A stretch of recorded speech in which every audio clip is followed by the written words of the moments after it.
نستعينه ونستهديه ونستغفره ونعوذ بالله من شرور أنفسنا ومن سيئات أعمالنا من يهده الله فلا مضل له ومن يضلل فلا هادي له أشهد أن لا إله إلا الله وحده لا شريك له وأشهد أن سيدنا محمدا عبده ورسوله اللهم صل وسلم وبارك على سيد المرسلين إمام المتقين وعلى آله وأصحابه أجمعين والتابعين وتابع التابعين ومن استنى بسنته إلى يوم الدين. أما بعد رب اشرح لي صدري ويسر لي أمري واحلل عقدة من لساني يفقهوا قولي. Alhamdulillah, pertama dan selamanya kita terus merafakkan setinggi-tinggi kesyukuran kita kehadrat Ilahi. Dengan izin dan limpah kurniaan daripadanya, kita masih lagi diberikan ruang dan juga kesempatan untuk kita terus berada di atas muka bumi ini. Dan Alhamdulillah, kita dah selesai melaksanakan ibadah dan tanggungjawab kita di sepanjang bulan Ramadan.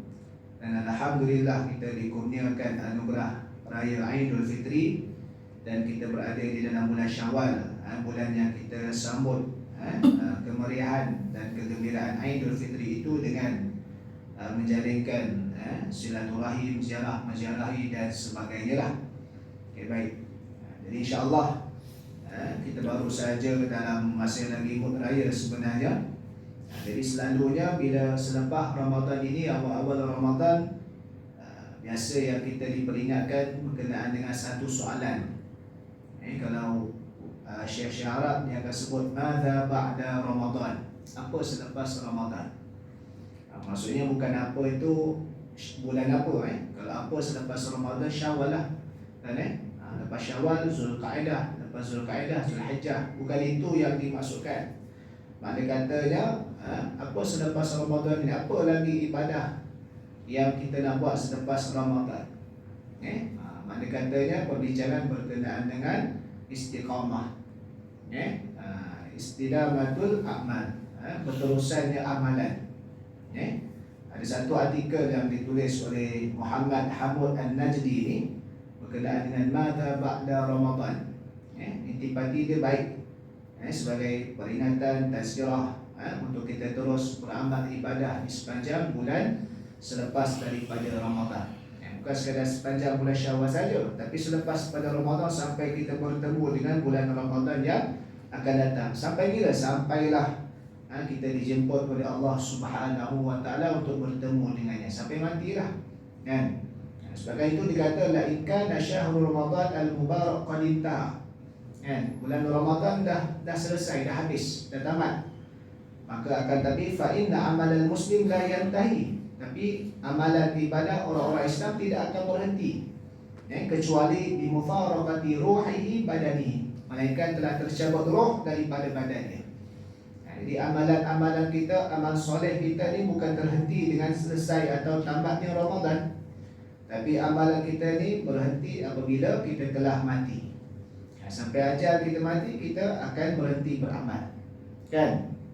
Akan berhenti beramal. Cuma yang kita harapkan, amalan kita berhenti tapi pahala kita tak berhenti. Amalan sahaja berhenti, tapi pahala kita kena usahakan supaya tak berhenti, kan? Dan Nabi sallallahu dan Allah Subhanahu wa taala berfirman, wa'bud rabbaka hatta ya'tiyakal yaqin. Dan sembahlah Allah, yakni abdikan diri kepada Tuhan kamu sehingga datang kepada kamu al-yaqin. Yakin di situ ikut tafsir adalah al-maut, mati. Bukan yakin di situ pada ilmu yakin, bukan pada ilmu, bukan pada kita panggil, dia panggil apa, emosi ataupun ilmu. Tak. Dah yakin tak semayang dah. Dah yakin tak payah buat ibadah, itu ajaran sesat. Al-yakin di sini adalah al-maut. Maksudnya hakul yakin, sebenar-benar keyakinan. Dia merasai, dia dapat melihat sendiri dan merasai sendiri sakaratul maut. Dia akan dapat lihat sendiri berkenaan dengan alam barzah. Kan, itu yakin di situ. Kan, dulu kita pernah dengar ada kumpulan-kumpulan sesat di guna yakin. Sembahlah Tuhan kamu sehingga datang kepada kamu yakin. Dah yakin tak payah sembah dah, tak payah sembahyang dah, itu bahaya. Kan? Al-Quran ni walaupun dia bahasa Arab, tetapi dia bukan bahasa Arab manusia. Sebab itu kita kena tengok dari sudut apa perbahasan ulama tersebut. Dia bukan boleh faham secara literal macam tu saja. Terjemahan kamus, patah perkataan sekadar nak bantu daripada asas bahasa Arab. Tapi dari sudut maudhu' topik perbincangan mesti lihat kepada perbahasan ilmu yang dibincangkan oleh para alim ulama. Dan bukan sekadar ini, banyak lagi ayat-ayat yang lain. Kan, banyak lagi ayat-ayat yang lain yang kalau dia direct pada Quran tapi dia salah faham tanpa melalui kita panggil bantuan para alim ulama dalam nak faham, maka dia boleh sesat. Sama juga macam zaman Sayyidina Abu Bakr As-Siddiq radhiyallahu taala anhu. Golongan yang tak nak bayar zakat. Kan, berlaku zaman Sayyidina Abu Bakar, al-mani'un 'ani zakah, mereka yang tak nak bayar zakat. Mereka yang tak nak bayar zakat ni bukan mereka menafikan zakat itu salah satu daripada rukun Islam, tidak. Tapi mereka mengatakan zakat itu adalah khusus kepada Nabi SAW sahaja yang dibayarnya. Jadi selepas kewafatan Rasul tak perlu lagi bayar zakat. Sebab ada ayat dalam Al-Quran, dalam surah At-Taubah, Allah Ta'ala kata, khudh min amwalihim sadaqatan tutahhiruhum wa tuzakkihim biha wa salli alaihim. Khudh adalah kalimah singular, kan? Mufrad. Ambillah. Jadi Allah Ta'ala perintahkan secara mufrad, secara individu. Nabi SAW sahaja boleh ambil harta sebagai sedekah yang wajib, yang ini zakat. Jadi sebabkan itu mereka mengatakan yang boleh collect zakat ni hanya Nabi SAW. Itu adalah keistimewaan untuk Nabi. Jadi selepas Nabi wafat, orang lain tak boleh nak collect dah, zakat tiada dah lagi. Sebab dia adalah untuk Nabi SAW saja ada. Itu direct pada Quran tadi itu, tetapi dengan salah faham.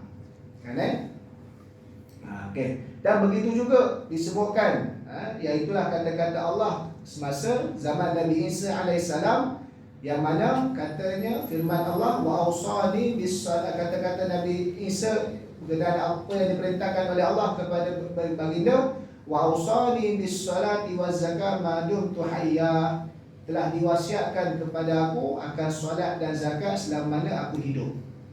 Tapi solat dan zakat zaman Nabi sebelum Nabi Muhammad, teknikal dia berbezalah. Ikut syariat masa itu macam mana teknikal dia. Macam zaman Nabi Daud ada puasa selang sehari dan sebagainya. Kan jadi di situ kita panggil makna katanya ibadah ni sejak daripada Nabi Adam alaihissalam sampailah Nabi Muhammad sallallahu alaihi wasallam, persyariatan ibadah adalah bersifat sepanjang hayat. Bersifat sepanjang hayat. Dan bukan sekadar pada waktu yang tertentu sahaja. Macam kita lah selalu disebutkan, Syekh Qardawi pun selalu sebut, kun rabbaniin wala takun ramadhaniin, kan jadilah hamba Allah dan jangan jadi hamba Ramadan. Mana katanya apa hamba di situ, sebab apa? Selepas Ramadan ibadah kita habis hilang dah. Ibadah kita habis hilang, kita tak diteruskan, tak meneruskan ibadah tersebut, kan? Walaupun ialah ibadah yang secara khusus, contohnya macam solat tarawih dah tak ada, kan? Tak buat dah kita bulan Syawal. Ada tapi makna katanya solat tarawih itu adalah min qiyamil lail, daripada solat malam. Maka kita teruskan dengan solat malam, ibadah qiyamul lail kita. Kan? Tak dapat banyak, dapat sikit. Tak dapat sikit, buat banyak. Begitu dia. Jangan tak dapat banyak, buat sikit. Tak dapat sikit, tak buat. Jangan. Tak dapat banyak, buat sikit. Tak dapat sikit, buat banyak. Balik situ je lah. Kan? Begitulah juga puasa kita, kan? Dah habis puasa ni, kita cuba try puasa 6 hari bulan Syawal, kan? Kalau yang mana gagah nak apa, nak buat puasa 6 hari boleh, tambah lagi dengan hari yang lain boleh, nak banyakkan lagi boleh, tak ada masalah, kan? Ada 6 hari, kemudian ada Isnin Khamis, hari putih dan sebagainya nak buat. Ada yang tak berapa nak gagah, ada yang ada dalam keadaan qada, nak gabungkan sekali puasa, silakan, tak ada masalah. Dalam mazhab Asy-Syafi'i pun ada khilaf dan sebahagiannya membenarkan, tak ada masalah. Cuma siapa yang puasa ganti dengan puasa 6 tu kena ingat dia punya niat utama dia adalah puasa yang fardu tu dulu, puasa ganti tu dulu, barulah disekalikan dengan puasa sunat tadi tu, kan? Jadi begitulah, kan?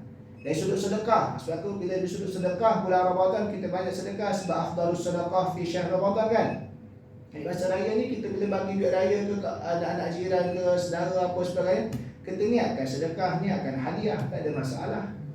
Budaya kita tu dah baik dah. Cuma kita kena tahu supaya biar ada niat yang tepat. Kan? Buat duit raya ni dia jadi hadiah kalau orang tu bukan orang susah. Kalau orang tu susah jadi sedekah, kan? Dalam satu kategori yang sama al-ata, iaitu pemberian. Walaupun pada spesifiknya bezalah, tujuan beza. Sedekah ni sebab berkasih sayang. Hadiah apa hadiah ni berkasih sayang. Sedekah ni sebab kita nak taqarrub ila Allah. Tapi kedua-duanya pahala. Kan? Kedua-duanya dalam kategori yang sama al-ata, pemberian daripada satu pihak tadi tu. Kan? Kita pula sebagai ayah, anak kita dapat duit banyak, jangan pula kita ambil beli sporting kereta. Kita pula ambil beli PS5, kita anak kita pun main, pada kita main banyak ya. Dia anak lah. Tak boleh kita nak ambil sebab orang bagi dia anak. Kita hanya pengurus amanah saja. Simpankan duit dia, kan simpankan duit dia supaya nanti bila dah sampai masa sesuai kita bagi kepada dia. Bagi mereka yang miskin, wa man kana faqiran falyakul bil ma'ruf, tak apa. Gunakan untuk keperluan anak tu balik bagi siapa yang miskin. Kan? Kalau kita yang bukan miskin, Ustaz, saya bayar duit sekolah anak saya. Dia sekolah. Sekolah tu nafkah pada kita. Mana boleh guna duit anak? Melainkan orang tu miskin. Orang tu miskin baru boleh kita kiaskan dengan wa man kana ghaniyan falyakul bil ma'ruf. Dia boleh guna tapi untuk cara yang baik. Maksudnya keperluan anak tadi tu balik. Tapi bagi kita yang kaya, kaya ni bukan masuk kaya kereta besar sebagainya. Kaya ni kita cukup, kita mampu bagi nafkah. Nafkah sekolah, nafkah makan tu duit kita lagi. Walaupun duit tadi, duit raya anak kita ambil, kita bayar yuran sekolah dia. Tak boleh sebab kita kaya. Nafkah bawa ayah. Sebab tu orang lelaki ni selalu kita pesan, bila kita boleh buat nafkah ni patut kita rasa bangga. Banggalah, tapi bukan kita sumak, mujub, bukan kita riak. Bangga sebab apa? Kita buat benda yang pahalanya besar. Nafkah ni benda wajib. Orang hari ni pelumba nak buat sedekah. Sedekah tu sunat. Sedekah tu sunat. Kita boleh bagi nafkah isteri, pakaian, makanan, tempat tinggal, isteri, anak-anak. Oi, patut bangga. Alhamdulillah, bangga dalam keadaan syukur. Allah cukupkan rezeki kita, kita boleh buat nafkah. Nafkah tu wajib, barang wajib. Nafkah ni bukan barang sunat. Kan? Itu masa sebelum raya hari tu saya beritahu tempat yang saya kuliah. Cuba tuan-tuan orang lelaki fikir, ada tak dalam tempoh sebelum sampai raya ni, sepanjang setahun, nak dekat setahun sepanjang raya, daripada Ramadan lepas sampai Ramadan ni, ada tak baju baru untuk isteri? Kita beli? Tak ada. Maka jadi wajib untuk kita beli. Sebab apa? Nafkah pakaian, Imam Nawawi kata setahun 2 kali. Setahun 2 helai. Bukan 2 kali. Kalau 2 kali, 1 kali 10 helai, masalah apa? Setahun 2 helai. Ini minimal nafkah wajib. Nafkah batin tu tak cerita, tuan-tuan pun tahu. Kan? Nafkah wajib. Pakaian termasuk. Makan, minum, tempat tinggal. Tempat tinggal tak wajib beli. Dapat sewa, manfaat. Asal dapat manfaat tempat tinggal, itu bermanfaat. Nak beli atas kemampuan. Nafkah pakaian setahun 2 helai. Siapa yang dalam tempoh setahun tak lagi jadi wajib. Sebab apa? Imam Nawawi kira 2 helai itu pada maksud raya. Sebab raya ni adalah hari bergembira. Tapi kalau dah pernah beli, maka nak beli lagi jadi sunat sajalah. Kita wa'ashiruhun nabil ma'ruf. Kita orang lelaki ni bila belanja duit ni kita kena tahu kok mana yang wajib, kok mana yang sunat, supaya kita bila kita belanja tu kita tak rasa Allah habis duit, tak. Kita rasa alhamdulillah pahala. Dan alhamdulillah pahala tadi tu.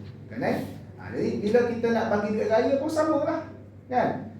Jadi bila duit raya kita bagi sedekah apa sebagainya, maka itu sebenarnya satu praktikal dalam kita nak meneruskan dalam amalan al-ata, pemberian, sedekah dan seumpamanya selepas kita melalui ibadah dalam bulan Ramadan tadi itulah.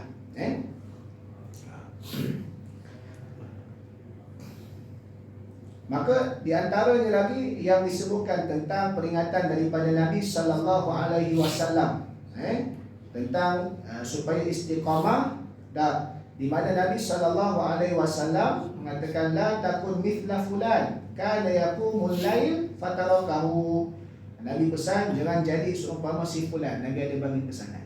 Jangan jadi macam si fulan. Kenapa? Dia ni dulu selalu qiyamul lail, sekarang dia tinggalkan dia. Kita macam mana? Jadi kita perbaiki. Sebab dalam sepanjang Ramadan mesti kita akan bangun untuk nak sahur. pastinya ada sedikit masa kita qiyam pada akhir 1/3 malam tadi tu. Sekarang ni kan, dulu kita nanti azan maghrib. Kan ada satu video tu kan tapi video ni bukan tahun ni punya, tahun lepas ke tahun bila saya tengok daripada orang Indonesia tu. Apa yang kamu harapkan sepanjang Ramadan ni? Apa yang kamu harapkan sepanjang kamu puasa ni? Pahala?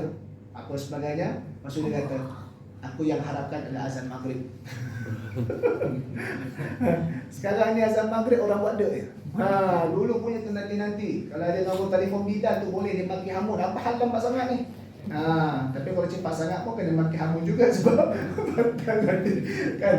Tahun ni ada juga berlaku kat mana tu, kat Kedah. Alustar. Kat Kedah. Dia kata tak sinkronis yang azan yang ni dengan tu. Ada waktu tak tahulah macam mana. Tapi itulah bahaya kat tu sebenarnya. Sama-sama. Jadi kalau tu sama-sama. Tapi kalau lambat pun kena pakai hamu kan.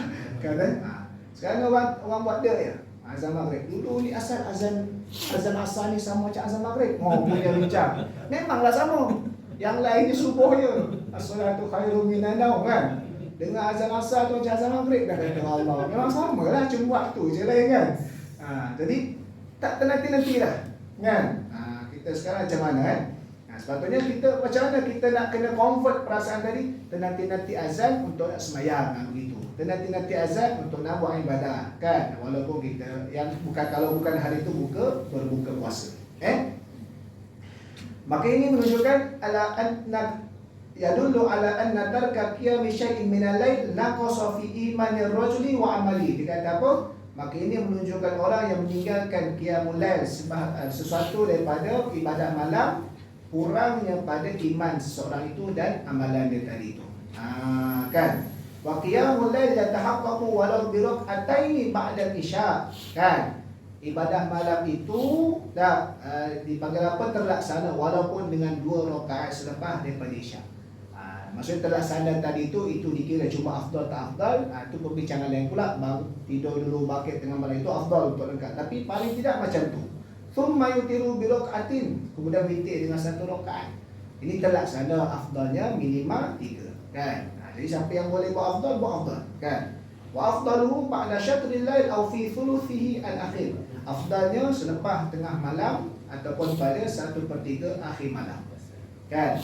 Itu paling afdal lah tu, tapi paling tidak kita jaga. Kita jaga dengan solat isyak berjemaah, kemudian solat subuh berjemaah tadi. Sebab ada hadis yang lain. Isyak berjemaah seumpama pahala ibadah separuh malam.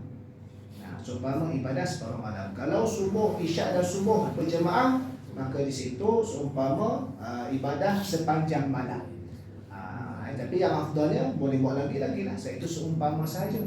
Dia takkan sama, dia seumpama saja. Tapi paling tidak itulah yang asasnya tadi tu.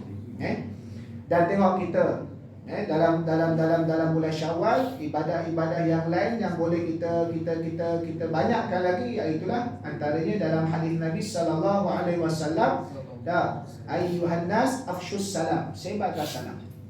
Kan kita balik kampung raya, jumpa sanak saudara, 2 pupu, 2 empat, kita jumpa adik-beradik mak ayah kita, kita jumpa adik-beradik atuk kita mungkin kan, kita jumpa orang-orang kampung dan sebagainya kan, kenalan-kenalan. Jadi kita sebarkan salam. Balik kampung ni cuma kita kenal pasti balik keluarga kita yang besar sekali kan, daripada sepupu sepapat 2 pupu dan sebagainya. Maka kita kenal balik kan adik-beradik. Atuk, kalau sebelah atuk saya, sebelah ayah saya ada satu lagi atuk, nama atuk muda. Sebab dia lebih muda daripada umur mak ayah saya. Dia tinggal dia je dah hidup. Kan, balik kampung ziarah dia kan, dah dapat dah juga setahun sekali 2 sebagainya kan. Yang lain atas dia dah meninggal. Ayah saya pun dah meninggal. Sebab ayah saya lebih tua daripada dia kan. Dia adalah adik bongsu mak ayah saya. Mak dia saya, maksudnya dia lah, ayah saya ada mak nenek tu kan. Dia tu adik bongsu, dia lebih muda daripada ayah saya. Sebab ayah saya anak yang nombor 2 daripada 8 adik-beradik kan. Jadi ada jumpa juga, jadi kita kenal, jumpa dan sebagainya kan. Wa at'imut ta'am, kita bagi makan. Ni bulan-bulan Syawal ni banyak bagi makan kan. Bagi yang berkemampuan jamulah makan. Tak, tapi jamu makan kita kena uruskan kewangan, jangan sampai habis duit kita sampai tak boleh nak buat ibadah korban. Kan? Sebab ibadah korban tu adalah yang kita panggil yang secara sunnahnya Nabi buat tak pernah tinggal sejak syariat korban tadi tu. Nabi ni sejak syariat korban, sembelihan korban sampai tahun Nabi Nafat, Nabi tak pernah tinggal. Jadi kalau kita nak buat belanja makan raya boleh, silakan. Tapi kita kena uruskan wang kita, jangan sampai kita belanja jamuan makan raya, alamak korban tak dapat nak buat. Rugilah, sebab yang kita panggil yang takkid adalah yang raya korban tadi. Tapi kalau kita mampu buat semua kan, wa ta'amul ta'am, bagi makan kan, seumpamanya. Wasilul arham, sambung silaturahim. Sambung silaturahim kan, saudara-saudara dan sebagainya kan. Wasallu bil lail, ini sembahyang malam, wan nasu niyamun, dalam keadaan manusia sedang, maksudnya qiyamul lail malam. Tadkhulul jannata bisalam, kamu akan masuk ke dalam syurga Allah dengan sejahtera. Rawahu Tirmidzi. Jadi ini antara ibadah-ibadah yang kita boleh buat dan kita teruskan dalam bulan Syawal ni lah. Cuma janganlah sampai kita gembira sangat sampai kita terlupa. Sampai kita terlupa jaga syariat dia, batas-batasan aurat dan sebagainya kan. Biar rumah saja yang terbuka, jangan pakaian yang terbuka. Ni sampai pakaian pun terbuka, dia dah aurat tak boleh. Biar rumah saja yang terbuka. Nak salam, kenal pasti siapa yang boleh salam ataupun tidak. Bukan sombong, tapi nak menjaga syakhsiah dalam beragama kan. Bukan sombong. Kalau tak boleh salam, kita bagi hormat. Kalau dia tak tahu, kita berhormat. Jadi itu soal dia pun kadang-kadang kita tak tahu, tak kenal, terleka dan sebagainya kan. Jadi nak salam dah. Jadi kena perhatikan siapa yang boleh salam, siapa yang tak boleh salam. Yang berlainan jantina lah, yang berlainan jantina kan. Jadi supaya apa? Supaya kita biar jaga kan. Baik. Kalaulah Ramadan itu syahrul Quran alladzi unzila fihi wa yukthiru fihi almuslimuna min qiraati wa sima'ihi fi ayami wa layalihi. Maka kalaulah bulan Ramadan itu bulan turunnya Quran, maka orang Islam memperbanyakkan pada bulan Al-Quran itu, bulan Ramadan itu, dengan banyak baca, banyak mendengar pagi dan malamnya. Maka orang yang beriman la yahjuru kitab Allah Ta'ala fi ghairi Ramadan. Dia kata orang yang sebenar-benar beriman ni dia takkan tinggalkan kitab Allah Al-Quran pada selain bulan Ramadan. Jangan kata bulan Ramadan je, selain Ramadan pun dia takkan tinggal kan. Cuma bulan Ramadan tadi tu dia gandakan lagi. Jadi samalah. Kita dah berapa hari dah tak sentuh Quran. Kalau yang belum sentuh, contoh Allah Ustaz dah 11-12 hari dah. Kena sentuh lah kan. Kena baca lah sikit sebanyak kan, supaya biar terus kekal konsisten tadi tu kan. Tapi kalau di surau-surau yang jenis kalau orang pencen, alhamdulillah saya tengok 10 tahun kebelakangan ni, sebab bila benda ni selalu diperingatkan, mereka ada hampir je Ramadan ada lagi geng tadarus dia. Kadang-kadang dah khatam, dia buat majlis khatam kat surau, masjid. Alhamdulillah. Kalau kita yang sibuk kerja, kita buat cara kita lah, yang penting jangan tinggal kan. Orang-orang mereka memang dah ada masa yang lapang banyak, tak ada masalah bagi kita, kita uruskan. Tapi jangan sampai tinggal langsung kan. Macam yang selalu saya pernah pergi satu surau dekat mana, ada kajian-kajian sana. Tapi tahun bila saya tak ingat, macam dia punya hampir je satu dah masuk tahun baru, sebab Zulqa'dah, Zulhijjah, Muharram. Muharram bila nak masuk Zulhijjah balik, sebelum ataupun Zulqa'dah bila pengurusi surau umum, okey kita buka bahagian korban sekian. Buka-buka je dah kata 10 ekor dah terus. Sebab dia buat macam main kutu kan, macam tabung, bukan kutu, tabung terus. Daripada Muharram sampai nak tunggu Zulhijjah tu, dia terus 50. Jadi kalau announce berapa harga sebahagian, kalau kena tambah sikit, tambahlah. Pop, selesai. Ada macam tu. Muslimat pun rajin. Tempat tu dia kata Muslimat punya. Nasyad dia kata cukup 10 ekor. Dia kata kita bagi 3 ekor. Dia nak buat berapa ekor je kan, ikut kapasiti kemampuan lah. Jadi nak kata benda ni bila kita peringatkan, kita akan nampak kesan dia. Tahun-tahun yang mendatang akan teknikal yang lebih baik. Itu teknikal saja, tak jadi wajib pun. Tapi teknikal tu dia lebih baik tadi. Sebab benda ini selalu diperingatkan daripada ustaz-ustaz yang kita dahulu kala lah. Bukan ustaz-ustaz sekarang. Ustaz sekarang ni meneruskan, sebab banyak benda yang sebenarnya telah dicetuskan oleh ulama-ulama kita yang yang terdahulu, kan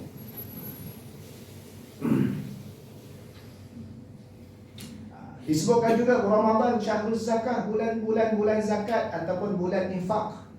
Maka orang Islam infak, fa inna infaqal munfiqina khairina la yang qadiya wa la yantahiya. Maka orang yang suka berinfak dia tak akan berhenti infak. Bal huwa mustamirrun daiman, akan tapi dia akan berterusan dalam infak. Sebab apa? Sebab orang fakir miskin ni akan berterusan ada, kan? Fakir miskin, orang berhajat ni berterusan ada.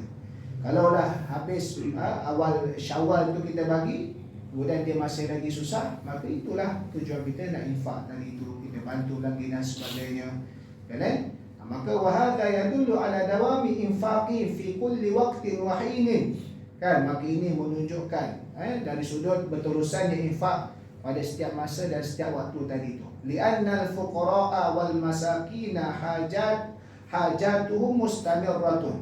Kerana orang fakir miskin ni keperluan mereka berterusan, kan? Kalau tempat kita ustaz, tempat saya semua orang dah kaya dah, kita bantu tempat yang ada susah, kan? Dalam negara semua dah kaya dah, semua dah. Ada luar negara yang susah, kan? Yang jadi pelarian, yang susah dan sebagainya. Jadi kita tengoklah tadi tu. Jadi benda tadi tu tidak sampai jangan habis Ramadan kita pun dah mengurangkan infak tadi tu. Melainkan duit kita memang dah habis lah. Dan lain dah cerita, kan? Beli barang raya banyak sangat sebagainya, semua tukar. Semua tukar, kan? Jadi itu pengurusan kewangan kita. Jangan sampai kita berhenti infak tadi tu.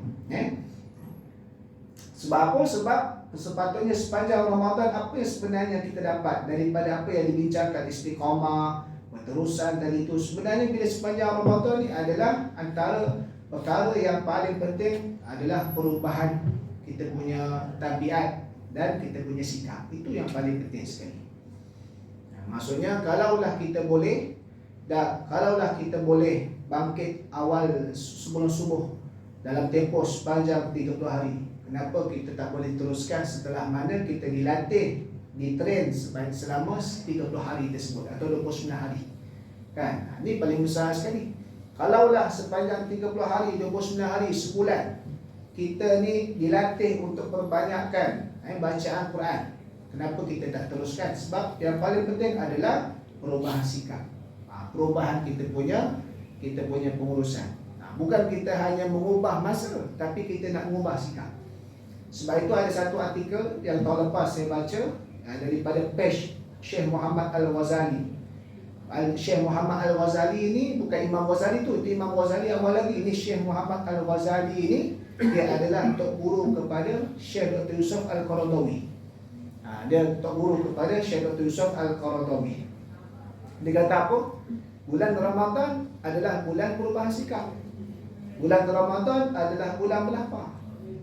Tapi kalau bulan Ramadan makannya lebih banyak daripada bulan selain Ramadan, maka hilanglah hikmah berlapar menerusi puasa tadi. Cuma hanya berlaku perubahan jadual masa makan. Daripada kita sarapan 7, kita ubah kepada pukul 5. Daripada makan tengah hari, kita ubah kepada pukul 7.30. Daripada makan petang 6.30 berubah kepada 10.30 waktu moreh, kan? Sebab apa? Sebab kita tak mencapai hikmah dalam keadaan nak mengisafi waktu berlapar tadi tu. Kalau bulan di luar Ramadan kita makan total contoh 2 kilo, tiba-tiba dalam Ramadan 3 kilo, maka itu bukan bulan puasa tapi bulan makan. Hanya berubah masa saja. Yang kita bukan nak ubah masa tapi nak ubah sikap tadi tu. Kalaulah berjaya ubah sikap, ditrain sepanjang sebulan itu tiap-tiap hari, maka disitulah dah sepatutnya keluar daripada Ramadan kita mampu nak mengubah jadual hidup kita, sikap kita ke arah yang lebih baik tadi tu. Orang Islam yang sebenar, wal muslimun al-haqq man yakhafu min adami qabulil amal, adalah orang yang takut sekali kalaulah amalan yang mereka buat tadi tu tak diterima. Orang Islam yang sebenar tu, dia orang yang takut kalaulah dah buat amalan tapi tak diterima. Allah Ta'ala berfirman, innama yataqabbalullahu minal muttaqin, hanya saja Allah menerima akan amalan-amalan daripada kalangan orang-orang yang bertakwa tadi tu. Sebabkan itu di antara yang selalu jadi perbahasan Bila sampai habis Ramadan masuk raya, apa ucapan yang kita nak sebut kan? Macam-macam lah. Selamat Hari Raya, salam lebaran, memang lebar semua lepas tu. Lebar kan. Salam lebaran, lebar lah. Lepas tu banyak makan. Apa kosong-kosong. Dia tak kisah. Dia sebenarnya apa sahaja bahasa yang baik dan sesuai ikut huruf dan tempat itu, maka tak ada masalah. Sebagai ucapan bersifat biasa. Tetapi dari sudut kalau nak ucapan-ucapan di samping doa, ada salafus soleh buat apabila mereka temu selepas habis Ramadan masuk raya, taqabbalallahu minna wa minkum salihal a'mal, kan? Selamat Hari Raya, taqabbalallahu minna wa minkum, kan? Minal aqidin wal faizin sebagainya. Dia kisah. Kan, dia tak sebut tu pun taklah kita panggil sampai dosa. Tapi kalau sebut tu nampak macam orang Arab sikit. Salam Hari Raya, taqabbalallahu minna minkum. Oh, dahsyat tu kan. Itu maksudnya dia doa, ucapan sambil doa. Maksudnya apa? Semoga Allah menerima daripada kami dan kamu akan amalan-amalan yang kita buat sepanjang Ramadan. Mana katanya kita dah daripada awal Ramadan, kita berjumpa dan sebagainya, kita berusaha, kita amalan, jadi kita saling mendoakan. Kita doakan dia, dia doakan kita. Kerana apa tadi tu? Kerana kita bimbang takut amalan yang kita buat tadi tu tak diterima oleh Allah. Maka apa yang kita buat? Kita pakat mendoakan di antara satu sama lain tadi itulah. Okay, baik. Dan di antaranya lagi, iaitulah ada yang disebutkan cara bagaimana istiqamah, iaitulah kita mesti ilzam suhbatal salihina ahlal istiqamah. Kan? Lazimilah bersahabat dengan orang-orang yang soleh, yang merupakan ahli istiqamah. Sebab apa? Ada cerita dia ni sampai satu masa manusia kan, kita lesu, kita penat, kita rasa nak bermalas-malasan. Tapi bila tengok wajah sahabat kita tu, kita terus jadi semangat nak buat amal ibadah. Bukan maksud kita buat kerana dia, tapi inspirasi. Kan? Tengok wajah sahabat ke, tengok wajah orang-orang soleh ke, tengok wajah mak ayah kita ke, jadi inspirasi. Terus dia rasa semangat nak buat ibadah balik. Sebab itu penting kita punya circle, environment kita tu, supaya kita terus dalam keadaan nak buat ibadah tadi tu. Kan? Jadi bukanlah jangan salah faham, kamu buat ibadah kerana tak. Kita buat ibadah kerana Allah, tapi inspirasi, motivasi dia. Kan? Bagi kita orang biasa mesti ada motivasi macam tu lah. Kan, motivasi pahala, motivasi takut dosa, itu bagi orang awam biasa. Kan, kalau tuan-tuan tahap wali Allah tu lain cerita. Saya tak perlu motivasi semua tu. Yang penting redha Allah saja. Kan itu lain tu, tahap makam tinggi wali dah. Kita tahap orang awam ni kena dapat buat ni, ada dapat pahala, ada kita termotivasi. Kan? Allah buat benda ni nanti mak ayah kita dapat ganjaran kat syurga juga, kita termotivasi. Tak apa, tak ada masalah. Kan, asasnya macam tu. Bagi orang yang makam tinggi tu tak apa, tu biarkan dia. Tapi jangan pula dia konten orang biasa. Kan sebab benda tu masih lagi tak salah dari sudut syariat dia tadi tu. Kan baik. Wala budda minal ilmi, tak dapat tidak mesti tahu, anna takfiras sayyiati fi Ramadan, dan dihapuskan dosa-dosa atau kesalahan-kesalahan sepanjang Ramadan itu masyrutun bitarkil kabairi minadz dzunub, dengan syarat mesti kita meninggalkan dosa-dosa besar daripada dosa-dosa besar. Kan kita hadis Nabi, ghufira lahu ma taqaddama min dhanbi, diampunkan dosa-dosa terdahulu tu semua kan. Itu memang, tapi syarat dia kita mesti meninggalkan dosa-dosa besar dulu. Tapi kalau dosa besar pun kita buat, kita tak tinggalkan, maka tak dapatlah ganjaran diampunkan dosa-dosa yang terdahulu. Itu syarat dia, asasnya. Kan? Maka kita tinggalkan benda-benda tadi itu supaya kita mendapat ganjaran-ganjaran yang lain. Okay. Wa kana salafu, ada pun orang-orang soleh yang terdahulu, yajtahiduna, mereka bersungguh-sungguh fi itmamil amal wa ikmalihi wa itqanihi, dalam menyempurnakan amal, dalam menjadikan amalan-amalan yang terbaik dan bersungguh-sungguh. Thumma yahtammuna ba'da dzalika biqabulihi. Orang-orang soleh macam mana? Buat amalan sungguh. Apa buat amalan? Mereka betul-betul mengharapkan amalan tadi diterima oleh Allah. Maksudnya doa dan berharap. Kan? Bukan sekadar buat dah selesai, bukan sekadar buat dah okey lah. Dia tak ada rasa yahtamu, ihtimam tu tak ada. Macam kalau kita biasa, zaman kita biasa kan, kita dah sungguh dah jawab soalan, harap-harapnya dulu semuanya. Ada harapan tu. Kan? Ada harapan tu. Jadi begitulah perasaan kita. Kan? Sebabkan itu Orang yang kalau buat ibadah ni, dia rasa lazat dalam ibadah, perasaan dia tu rasa nak buat lagi. Boleh buat ke tidak, nombor dua, tengok keadaan. Kan, macam saya dengar masa belajar sekolah-sekolah dulu kan, ada apa kuliah Jumaat atau guru ni Aziz semua tu almarhum, hari Jumaat tu kat Medan Ilmu Kota Baru tu, bila dengar dia sebut tanda orang ni lazat dalam ibadah, bila buat ibadah dia rasa nak lagi, nak lagi. Macam baca Quran, bila baca Quran nak baca lagi, nak baca lagi, cuma tak boleh baca. Sebab apa? Dah habis waktu rehat masuk kerja. Tapi perasaan tu nak. Boleh tak boleh buat tu bergantung pada keadaan. Ya tak boleh lah kita baca Quran tu sunat sedangkan kita terikat kerja yang wajib. Kan? Kan selalu orang tanya, Ustaz, nak semayang duha waktu kerja, macam mana Ustaz? Kan? Tengoklah tempat. Kalau tempat tu memang ada, kita panggil coffee break yang 15 minit yang biasa secara unofficial, tapi masing-masing tu buatlah dulu. Kan? Ni time kerja nak buat 8. Sabtu Ahad tak buat pun. Kan? Sabtu Ahad tak balut pun 8. Sabtu Ahad tu 8 kan? Waktu kerja kalau tak ada ruang, cuba cari contoh macam kalau Zohor, lambatkan dah syawal, cek waktu tu. Kan? Ada masa. Ni time kerja nak 8, time Sabtu Ahad 2 pun tak fikir. Tak kena, tu cara ibadah tak kena. Kan? Sebab apa? Sebab dia tak susun dengan tu. Jadi, tak kurang je dia kata, buat. Tapi nak tambah tak boleh. Sebab apa? Dah masuk waktu kerja. Tak apa, tapi perasaan tu nak. Macam makan, sedap. Nak tambah tapi tak boleh makan. Sebab apa? Dah kenyang. Tapi sedap. Ataupun tak boleh tambah, tak boleh best apa? Ada penyakit, kencing manis. Benda sedap, rasa sikit dah lah. Rasa lah. Jadi perasaan tu menunjukkan talazzuz. Maksudnya kita bersedap-sedap dengan ibadah. Buat ataupun tidak bergantung pada keadaan. Kalau boleh buat, kita buat. Tak boleh buat, tak apa. Tapi perasaan tadi itu menunjukkan. Ini maksudnya orang-orang yang soleh ni, dia buat tadi itu bukan sekadar fizikal dia, tetapi dalaman dia tadi itu merasai sedap, sonok, lazat dan seumpamanya tadi itu. Kan? Sebagainya itulah dalam kitab Al-Hikam disebutkan oleh Syekh Ibn Atha'illah As-Sakandari, orang awam apabila buat ibadah mereka rasa beban. Ialah sebab taklifan. Taklifan ni tanggungjawab, terutama benda-benda yang wajib. Kan? Dia rasa beban. Sebab memanglah, sebab tanggungjawab. Tapi orang arif ni gelaran kepada orang-orang tasawuf. Orang arif ni bila buat ibadah dia rasa itu nikmat. Dia rasa tu bukan fadilat tu nikmat. Buat ibadah tu nikmat dah. Macam kita panggil solat duha. Solat duha ni taklifan, sunat.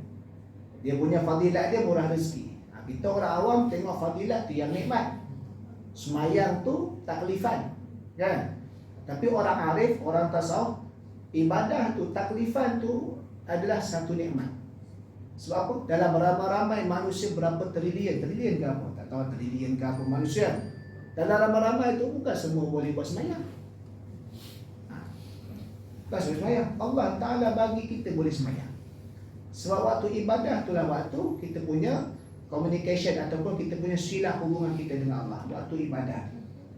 Kalau kita kat Malaysia 32 juta dia, 32 juta tu bukan semua orang boleh semayang.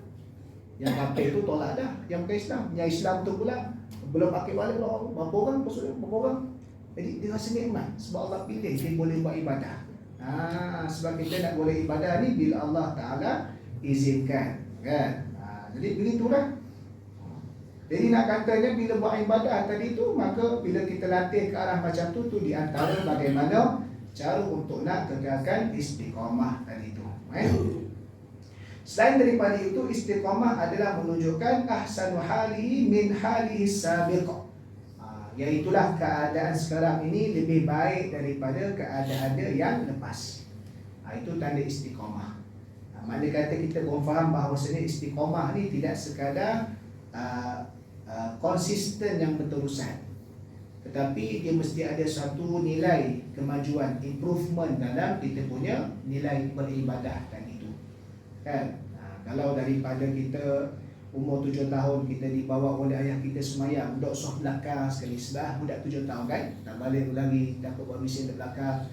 Janganlah sampai kita umur 77 tahun masih di belakang juga. Kan? Memang dia daripada 7 sampai 77 tahun. 70 tahun tu datang masjid tu, tak tinggal, tapi di belakang. Memanglah itu konsisten tapi statik nama dia. Dia kena ke depan, sekali sampai soft pertama lah. Kan? Sampai tahap pula kalau imam tu lupa dia boleh tegur. Tu dahsyat tu. Kan? Imam tu lupa surah Al-Insan. Al-Insan ni payah sikit ya. Sejadah tu mungkin orang ramai dah ni. Al-Insan pula sekali dia berkata dalam hati dia bukan nak tegur. Sujud apa rokok dah imam rokok. Tak payah ulang-ulang kan. Tak payah ulang-ulang imam rokok. Tak ada seorang boleh tegur kan. Sebab imam tu lupa. Sebab apa buat sebelum ni subuh lewat. Bila subuh lewat orang marah baca insan dengan sejadah dengan insan. Jadi sepanjang 2-3 bulan tak baca sejadah, tak baca insan. Bila subuh dah semakin awal nak baca dah lupa. Sebab itu tak ulang-ulang. Kamu nak baca tu. Kan waktu subuh lewat tak boleh baca panjang orang kerja. Kan tempat kita orang marah kata imam tak kerti fiqh. Orang dia pula syarah kat imam tu. Dah 2-3 bulan imam pun lupa nak ulang. Sekali bila subuh dah awal baca Allah lupa pula dia pun rokok dah imam rokok yang dalam hati lah. Kalau cakap tak boleh orang tak nak jadi. Ada progress tadi tu. Maksudnya ahsanu hali min halihi sabiq. Daripada yang lepas sampailah yang sekarang ni dia semakin baik tadi tu.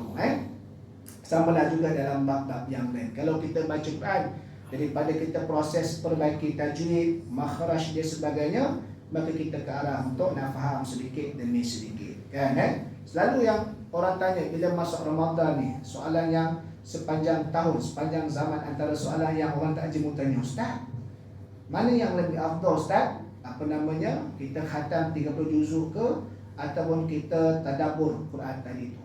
Kan? Jadi nak tadabbur 30 juzuk dalam bulan Ramadan mungkin tak sempat, tapi mungkin surah-surah berapa sebagainya kan. Paling ringkas. Jawapannya afdalnya al-jam'u bainahuma, buat dua-dua. Benda boleh buat dua-dua. Kan? Kalau benda tak boleh buat dua-dua, salah satu barulah kita bincang mana salah satu. Yalah, tadarus kita dah ikut dah. Dah ada satu hari satu juzuk waktu malam dengan tadarus masjid. Waktu pagi ada kuliah, waktu sore kuliah kita ikut kuliah. Kan? Jadi benda boleh buat dua-dua. Tak payah bincang, nak pilih salah satu. Yang pilih salah satu ni kalau tak boleh nak buat dua-dua sekaligus, maka barulah kita bincang salah satu tadi. Okey? Maka di situlah beberapa perkara yang kita kongsikan daripada tulisan berkenaan dengan madza ba'da Ramadan tadi tu, supaya kita dapat mengambil apa istifadah, dan kita pun masih lagi pada awal-awal Syawal ini, antara perkara yang selalu diperingatkan adalah istiqamah. Maksudnya kita cuba teruskan ibadah-ibadah yang telah kita buat sepanjang Ramadan, untuk kita meneruskan ibadah-ibadah tadi itu sekalipun Ramadan telah berlalu pergi. Kerana tanda daripada min alamati qabulil a'mal adalah istidamatul a'mal. Tanda daripada kita ni amalan diterima, amalan tadi itu berterusan. Tak dapat banyak sikit, tak dapat sikit banyak, begitu saja. Jangan tak dapat banyak sikit, tak dapat sikit tak payah buat. Jangan tak dapat banyak sikit, tak dapat sikit banyak. Yang penting berterusan. Waktu banyak kita buat banyak, waktu ada hal, ada masalah yang lain kita buat sikit. Sekadar itulah. Wallahu alam. Apa yang baik itu datang daripada Allah, yang silap yang kurang itu datang daripada kelemahan saya sendiri. Aku qauli hadza wa astaghfirullahalazim li wa lakum. Wassalamualaikum warahmatullahi taala wabarakatuh.